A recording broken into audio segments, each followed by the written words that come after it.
I just saw a little bit of this video about about white Jesus on the Advice TV show. It was really interesting. Cynthia G and Phil from Advice were talking about Jesus and Christianity. One thing that I'm gonna say is, for you guys that don't know, I'm an Ethiopian Orthodox Christian. Yes, Tawahedo, and I am actually a convert. I was not born in Ethiopia. I'm not. I don't even have an Ethiopian background as far as my African lineage goes. I'm a convert. I came to the faith through questioning what I believed at the time, and this is where the Most High brought me. Um, as far as like Ethiopians and Christianity, I will say this: um, that was not established by any Europeans at all. People always talk about like, well, it became a state religion in the third century or whatever, third or fourth century. But that's not the point. The point is that there were Ethiopian Christians long before that. I mean, you could even talk about in the Bible where it talks about the Ethiopian eunuch and various Ethiopians being there in the upper room. There are all kinds of different people in the upper room, really, Egyptians, everybody, from everywhere. It was definitely a multi-ethnic thing. But in Acts 8, it talks about the Ethiopian eunuch. Now, a lot of people will say that, well, that's just Africans in general. And true, it is. But I'm sure that eunuch actually went to where, Nubia and where people might even consider Aksum. I'm not surprised. Um, it's it was said, that I forget the book that I was reading, but there's, Ethiopians were Christians were there even before Prometheus came down there, and Frumentius basically even complimented them because of their faith. The only thing that they didn't have is, a papas, or what people will call a bishop or whatever, or yeah, something like that. Um, but the faith was already there, and so like when Frumentius Frumentius went to there and was shipwrecked there. He spent time there, obviously, and they sent him to Egypt to be that patriarch. And the cool thing about it is that they did it on their own. And we could talk about Frumentius being, you know, Asiatic or Persian or Middle Eastern, or I think he was Lebanese, Syrian Lebanese, or something like that. You that's a whole nother story. But my point is that there were Christians there already before he was even there.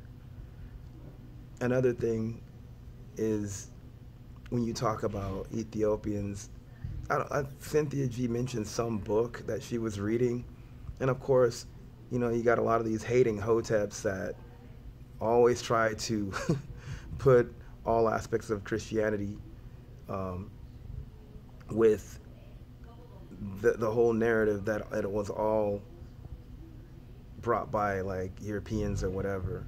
And this guy attempted to do that, which a lot of that stuff, even a lot of what they believe, comes from a white dude, two white dudes, Gerald Massey and Kersey Graves. That's where all that stuff comes from. But to bring it back to this subject, sorry, I have my licorice root. Ethiopian Christians were not docile, for one. I mean, shoot, they had the Jesuits, they sent the Jesuits out when the Jesuits tried to come in and convert them to Western Catholicism. They sent them packing. You know, Ethiopians weren't playing about that stuff. And plus, they weren't too fond of the Italians. It's not like they took it, and all that. No, they didn't. They fought back too. Um, it's funny, even when you think of West Africans and Christians, I always bring up the subject of Kempe Vita. Kempavita should be known. She's known as the mother of our revolution. She should be known a lot more. Kempavita was a Christian, and one of the Christians, and I'm not a Catholic, a Western Catholic, but she converted to that. But the thing about that is she knew what the spirit of that law was versus what these people were trying to play on her with. She actually, she knew better than what they were trying to do when it came to the colonizing the Congo and all that. She knew better so much that they had to wait a few centuries to do what King Leopold did. Maybe, 1 century, not sure, or whatever, but they had to think of a different strategy. She had a resistance so much to where they burned her as a witch, and her movement actually spawned a lot of movements over here. The whole Antonian movement. A lot of what you saw in Haiti was influenced by her. A lot of the Stono Rebellion was influenced by her. So not all African Christians were just taking it and being docile. And even with the ones that were, I can't say, I'm not going to say nothing bad about them. That was a messed up situation. I'm not denying that.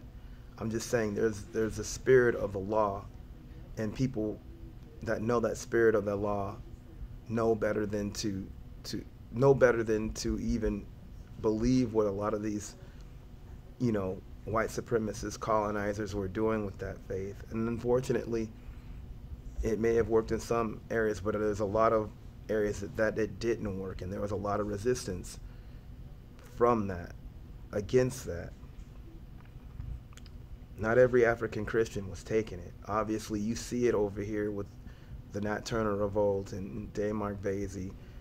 That's the thing. A lot of these hoteps keep ignoring a lot of the resistance. A lot of the earliest resistance came from a lot of African Christians, But getting back to Ethiopia, we still have, Black Jesus in our Orthodox churches, and it's a very indigenous Orthodox church, so I would kind of bear to differ on what Cynthia G was talking about. And, I think American Christians, when it comes to that, Christianity, they don't really know about the early church, even if you take it outside of race, because it was not informed that. I mean, when you think of the Orthodox Church, you got to think of the earliest forms of that. And even when you want to talk about the Constantine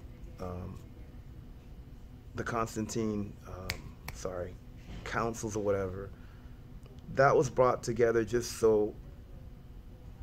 because of the whole Arian heresy. And Constantine was kind of bummed out about that because he wanted us to side with Arius, and we didn't.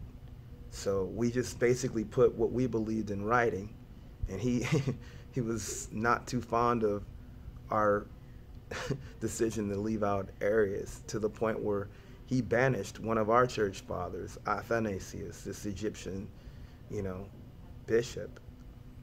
So, for that whole Constantine thing, to me, it's not really something that has to do with us, based on his history with us.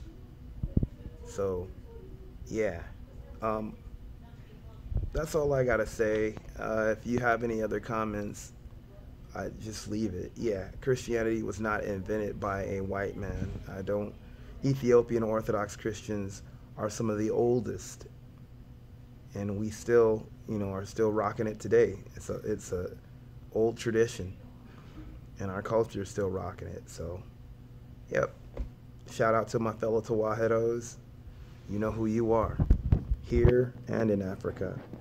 Peace to all my family worldwide, especially my African brothers and sisters in the diaspora like I am. Salam. Besame abwa women feskadu sahadu amlaka amin. Exabier yemesken. Exabier yebarkachu. Salam.